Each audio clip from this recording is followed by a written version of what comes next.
Bueno, buenas tardes o buenos días, dependiendo de la hora, estudiantes de 11.1 y de 11.2. Eh, Debido a que no voy a estar el día de hoy de manera presencial, ni tampoco el día de mañana, y la semana siguiente tampoco, la semana número 22, tomé la decisión de dejar las clases con los contenidos pregrabados, pues de los temas que nosotros tendríamos que ver en estas fechas anteriormente mencionadas. Para esta semana, muchachos, nosotros vamos a trabajar filosofía contemporánea slash filosofía actual. ¿Listo? Les voy a explicar cuáles son las características principales de la filosofía contemporánea, cuáles son las características principales del mundo actual, ¿sí? De manera histórica para luego analizar una corriente filosófica específicamente, desde la cual nosotros vamos a ver una concepción del arte y de la historia, pues digamos de una manera un poco más racional. ¿Ok? Bueno, acá tenemos pues tres importantes iconos de lo que es la filosofía, bueno, no, de lo que es la historia contemporánea. Tenemos, empezando por el lado derecho, la caída del muro de Berlín, ¿sí? Que es prácticamente el cierre de un conflicto grandísimo que empieza desde el año 1914, si se quiere, con la Primera Guerra Mundial y termina en el año 1989, ¿no? Con la caída del muro de Berlín. Y pues entre esas dos épocas claramente hay muchas cosas, ¿no? También tenemos acá importantes figuras de la historia contemporánea. Tenemos a Gandhi, por ejemplo, a Lenin, a Churchill, a Mao, ¿sí? Acá tenemos también a Hitler y a Martin Luther King, ¿no? Entre muchos otros. Y finalmente pues tenemos una representación artística muy popular de la época contemporánea o del siglo pasado, que es las cuatro Marilyns de Andy Warhol. ¿Ok? Entonces quiero que analicemos en profundidad qué es la contemporaneidad. Bueno, la contemporaneidad es un periodo histórico que transcurrió durante los años 1789, época en que estalla la Revolución Francesa, hasta nuestros días. Podemos decir que la época contemporánea empieza en el momento en que estalla la Revolución Francesa y que aún nosotros estamos en la época contemporánea. Pero ojo que esto no es una aseveración que sea universal, ¿no? Dependiendo del punto de vista del historiador, dependiendo del punto de vista de análisis, nosotros podremos decir que la época contemporánea puede empezar incluso después de la Segunda Guerra Mundial o después de la Primera Guerra Mundial o tras la Revolución Industrial, ¿sí? Pero clásicamente se divide pues en cuatro épocas: la historia de la humanidad, antigüedad, medioevo, modernidad y contemporaneidad. Y pues digamos como que el acuerdo más común es que desde el año 1789 empieza la época contemporánea. Vamos a ver que ese es un periodo caracterizado por tres cosas principalmente. Hay constantes conflictos bélicos que modifican los valores y la geografía mundial. Entiéndase Primera, Segunda Guerra Mundial, Guerra Fría, ¿sí? Guerra de Vietnam, la Guerra de las Coreas, pero antes de eso también tenemos, por ejemplo, digamos, la Guerra Franco-Prusiana. Antes de eso nosotros también tenemos las guerras de independencia, ¿no? De América por parte de todos estos independistas, ¿sí?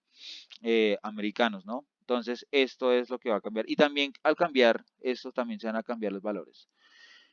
Tenemos una época llena de avances tecnológicos, muchísimos avances tecnológicos, desde la máquina de vapor hasta los microchips, ¿sí? Desde el barco de vapor hasta los cohetes, ¿sí? Las naves interespaciales, desde el descubrimiento de la Antártida hasta la llegada a la Luna, ¿sí? Desde, no sé, el telégrafo hasta el teléfono, ¿no? Y a su vez también, con todo esto va a haber una transformación artística y económica. Pero nos vamos a centrar más en la parte artística. Quiero que veamos esta frase de Flaubert, un poeta del siglo XIX. El arte de todas las mentiras es la que engaña menos. Bueno, vamos a tomar eso como referente para hacer un análisis histórico de lo que es la contemporaneidad en clave estética, es decir, en clave artística. Quiero que veamos este contraste de estas dos pinturas. Al lado derecho tenemos una pintura de Hopper, un artista norteamericano, estadounidense, del siglo XX, y al lado izquierdo tenemos Las Meninas de Velázquez, una pintura muy representativa del arte moderno, ¿no? Tanto en la de la izquierda como en la de la derecha vemos gente, pero la relación de la gente es distinta, ¿sí? Mientras que en la imagen de la izquierda nosotros vemos que hay como comunicación entre todos los miembros de la pintura, incluso nosotros mismos también somos partícipes.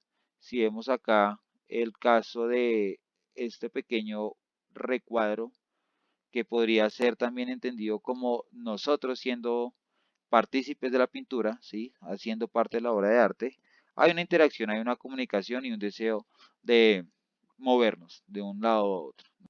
El hombre contemporáneo no va a tener esas características, el hombre contemporáneo va a aislarse mucho más, va a ser una persona mucho más, este, digamos si se quiere, ensimismada, ¿sí?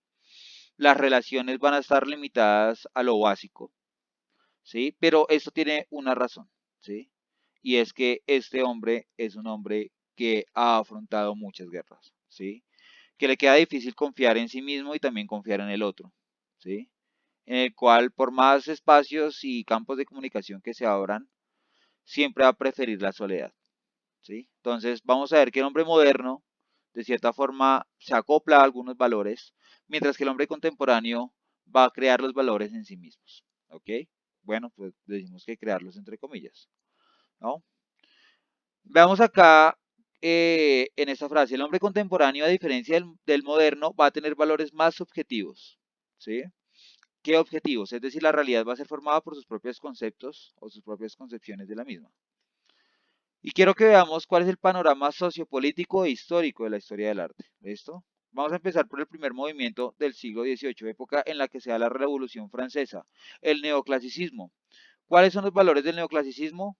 Principalmente inspirarse en el periodo clásico, tanto Grecia como Roma. En forma arquitectónica podemos ver que la arquitectura neoclásica, las construcciones neoclásicas son una copia idéntica de lo que son las construcciones griegas y romanas. ¿Cuál es la única diferencia? Que se construyen en un tiempo diferente. Pero las columnas, los acabados, los temas van a ser siempre los mismos, ¿cierto? Y también vamos a ver que el hombre de la época neoclásica va a ser un hombre tipo Napoleón, ¿sí? Un hombre tipo Julio César, un hombre tipo Alejandro Magno, una persona que quiere independizar y conquistar, ¿sí? Que quiere ser libre y que quiere tener un pensamiento totalmente libre. Este es el hombre de la época neoclásica, ¿sí? Un hombre con valores griegos y romanos, ¿sí? Y gracias a eso, pues se dan las independencias de América Latina, se dan las independencias, por ejemplo, digamos la Revolución Francesa y otras cuantas independencias que, por ejemplo, digamos, bueno, la Revolución Francesa que es de 1789, unos cuantos años antes, pero finalmente ese es el espíritu, ¿no? Un espíritu es independista y todo ese tipo de cosas. Probablemente si Julio César y Alejandro Magno hubiesen tenido algún tipo de representación pictórica, esto hubiera sido, ¿sí? En la cual el hombre es casi como un dios militar y demás, ¿no? Pero esto tiene una parte negativa, ¿no? Claramente. Pues bueno, el neoclasicismo se va a caracterizar por un retorno a los valores de la antigüedad clásica, especialmente en temas y estilos, ¿no? Y eso también va a tener una repercusión importante pues, en su actuar social. Pero también tenemos un movimiento que está en contra de esto, ¿sí? Si nosotros vemos todo ese tipo de revueltas de independencia y demás, dejan un baño de sangre grandísimo, ¿no? Que es difícil de quitar. Y de eso se dan cuenta los romanticistas, ¿sí? Ellos van a preferir decir que la racionalidad es algo totalmente malo para el hombre. El exceso de racionalidad es malo, ¿sí? De hecho, en esta pintura de Goya, en este grabado de Goya, nosotros vemos eso. Un montón de búhos, que son la representación del hombre racional, están atacando a una persona, ¿sí? Es decir, la racionalidad nos puede a nosotros llevar a bordes o a límites que nosotros no hemos querido. El sueño de la razón produce monstruos, es el nombre de esta obra, ¿sí? Ellos van a preferir más la soledad, la reflexión, ¿sí? Y los mitos, y todos esos mitos y todas esas leyendas que vienen de la Edad Media.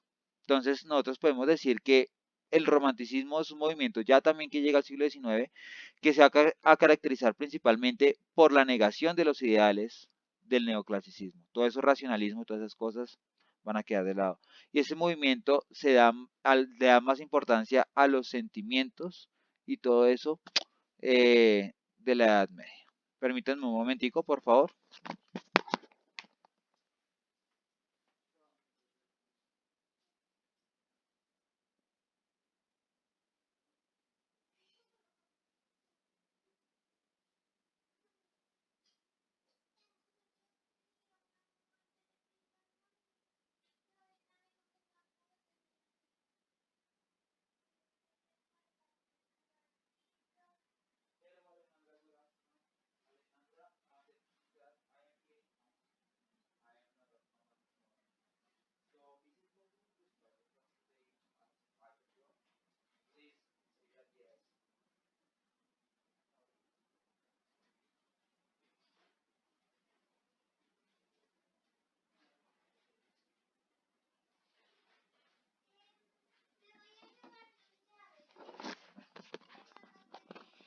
Ok, amor. Ok, guys. Sorry. Ok, lo siento. Entonces, ese movimiento va a darle mucho más importancia a los sentimientos y a los valores de la Edad Media. Veamos acá lo que son las vanguardias. Ya entrado el siglo XIX, a finales del siglo XIX, nace la fotografía. ¿Sí? Y con la fotografía vamos a tener una concepción distinta de lo que es la representación de la realidad a través de la pintura y de la escultura y en general a partir del arte, ¿no? Uno de los ideales del arte siempre ha sido representar la realidad tal cual es. En este momento la realidad no se va a representar tal cual es, porque para eso ya tenemos nosotros la fotografía. En este punto nosotros vamos a cambiar de visión, ¿sí? La fotografía es bastante estática, perdón. Y eso dificulta, pues digamos, que haya algún tipo de expresión, ¿no? Y de impresiones. Aquí es cuando nace el preimpresionismo, ¿sí? En el cual se genera mucho más movimiento y luego vamos a tener el impresionismo y luego el postimpresionismo, ¿sí? Que finalmente son tres movimientos distintos, pero los tres están trazados bajo el mismo ideal, la generación de movimiento. Quiero que veamos acá qué es el impresionismo frente a la fotografía. La fotografía es mucho más estática, el impresionismo genera mucho más movimiento y en eso gana o tiene un punto mucho más favorable la pintura, ¿no? Pero entonces veamos qué es lo que pasa acá. En esta época ya se han acabado todas esas guerras de independencia, en esta época ya se ha acabado todo ese tipo de movimientos revolucionarios y demás, y la gente ya puede disfrutar de la vida, ¿no? Puede disfrutar del arte. El arte ya no va a ser tan oscuro como esto, o ya no va a ser tan rígido como esto, ¿no? Va a ser como un poco más alegre, mucho más motivador, ¿sí? Las personas incluso se desnudan, o no sé, podemos ver escenas típicas, ¿sí? Hasta la fotografía, pues aparece también como algo, no sé, digámoslo, um, como un lujo, tal vez, ¿sí? Muy similar a lo que sucede con las selfies y con todo ese tipo de fenómenos de las redes sociales, ¿no? Acá pues la gente lo va a hacer por diversión. Y esto es el impresionismo, ¿sí? No solamente quiso romper con los valores dejados por la pintura antes del siglo XIX, sino que también quiere romper con la fotografía. Quiso reemplazar a la fotografía y su finalidad. Eso es lo que quiere hacer el impresionismo, ¿no? Y bueno, después de esto entramos al siglo XX. En el siglo XX se descubre África, ¿sí? Eh, pues bueno, África también va a ser un factor importante de la sociedad del siglo XX, se redescubre África. Y acá van a hacer un movimiento que se llama el cubismo, ¿listo? Vamos a entender el arte a partir de la geometría, ¿sí? Y tenemos dos tipos de cubismo, un cubismo sintético en el cual nosotros vemos las cosas tal cual son, ¿sí? A partir de figuras geométricas, y en el otro, que es el cubismo analítico, vamos a ver la realidad haciendo análisis geométricos y ordenando las figuras, ¿sí? Eso es una ruptura importantísima con el arte, ¿sí? O sea, si ya el impresionismo lo había rompido, ¿sí? O lo había roto, bueno, no sé. En este caso, el cubismo lo va a volver a hacer, ¿sí? Y va a volver a reformar otra vez lo que es el arte. Y va a ser una reforma interesante. Y esto nace a principios del siglo XX, ¿sí? Acá, digamos, Picasso ya se va dando cuenta de algunas cosas distintas, de que el hombre puede ser como un poco... Quiero que vean las caras, ¿sí? Esas caras están inspiradas en figuras africanas que Picasso descubrió. Pero también quiero que vean sus expresiones, ¿sí? Sus expresiones pueden representar mucho de lo que hacia 1909, que es el momento en que se pinta esta obra, estaba sucediendo en el mundo. Estamos a puertas de la Primera Guerra Mundial. Obviamente durante la Primera Guerra Mundial no va a haber absolutamente nada de arte. Todo el mundo está ocupado pues en matar, conquistar, ¿no? Pero después de esto sí vamos a tener arte. Acaba la Primera Guerra Mundial, hay muchos artistas alemanes que quieren representar cómo es el hombre y el hombre lo van a representar así, como una especie de monstruo, ¿sí? Esto es el expresionismo. El expresionismo nace en la posguerra, principalmente en Alemania, y va a representar al hombre de una manera macabra, de una manera diabólica, de una manera monstruosa. El hombre, para el artista del expresionismo, va a ser un monstruo que llevó la guerra a límites nunca antes vistos, a límites inimaginables, que su racionalidad la usaba para matar, para acabar, para destruir, ¿sí? Bueno, esta es una pintura que no corresponde propiamente a la época del expresionismo, pero que sí tiene como, nos da la advertencia de lo que se puede venir, ¿no? Con el expresionismo. Incluso artistas como por ejemplo Botero, es una pintura de Fernando Botero, se inspiran en algún punto en el expresionismo, ¿no? En el expresionismo alemán. Y acá van a empezar a ver muchos movimientos. Entonces quiero que leamos esto. Aunque el expresionismo no se puede rastrear desde después de mediados del siglo XIX, se puede rastrear desde después de mediados del siglo XIX, es en el siglo XX que va a tener su máxima representación después de la Primera Guerra Mundial. Para los expresionistas, el mundo se representa como un lugar monstruoso. Todo ello muestra lo que es la sociedad después de la Primera Guerra Mundial. ¿Sí? Acá tenemos un movimiento que es el surrealismo, que normalmente nosotros lo atribuimos o podemos decir que surge eh, después de la Segunda Guerra Mundial, ¿no? Y acá la inspiración no va a ser la monstruosa realidad, ¿sí? Sino los sueños. Todos esos artistas del surrealismo se van a inspirar en los sueños, en el mundo onírico, en los sueños que ellos ven de manera lúcida o no lúcida, ¿sí? También vamos a decir que un poco en las drogas, porque Dalí lo hacía, que es este pintor de la derecha, pero en algunos casos no es así, ¿sí? Siempre van a ir de la mano del psicoanálisis, de las posturas de Sigmund Freud, ¿ok? Y del psicoanálisis. Después vamos a tener, bueno, inspiración del mundo onírico, después vamos a tener como una especie de declive en el arte. Y acá el arte se vuelve popular, por eso se llama pop art. Acaba también la Segunda Guerra Mundial, ¿sí?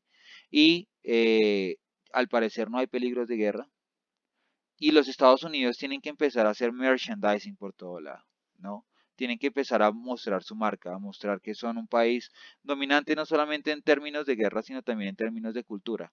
Y aquí es cuando nace el pop art. Nace tanto en Estados Unidos como en el Reino Unido. ¿Y cuál es la idea del pop art, básicamente? Pues volver el arte popular. Ahora cualquier persona puede ser artista, ¿sí?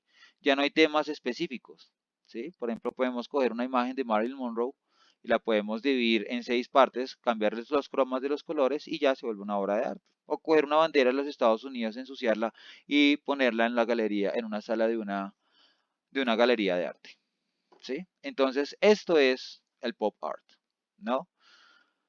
Tenemos a partir de acá que el pop art va a ser un movimiento que va a dominar prácticamente desde los años 60 hasta los 90, ¿sí?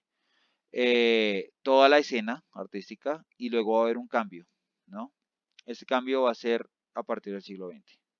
Y acá, chicos, nosotros podemos volver otra vez a esto. Esto es el arte del siglo XX.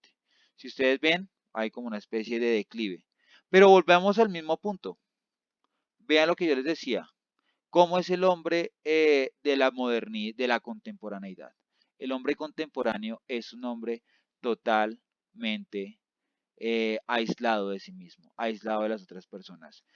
Y el mismo hombre que es aislado va a tener una propia idea de lo que es el arte. ¿Listo? Una idea muy autónoma de lo que es el arte. ¿Sí? El arte para mí es esto, esto y esto.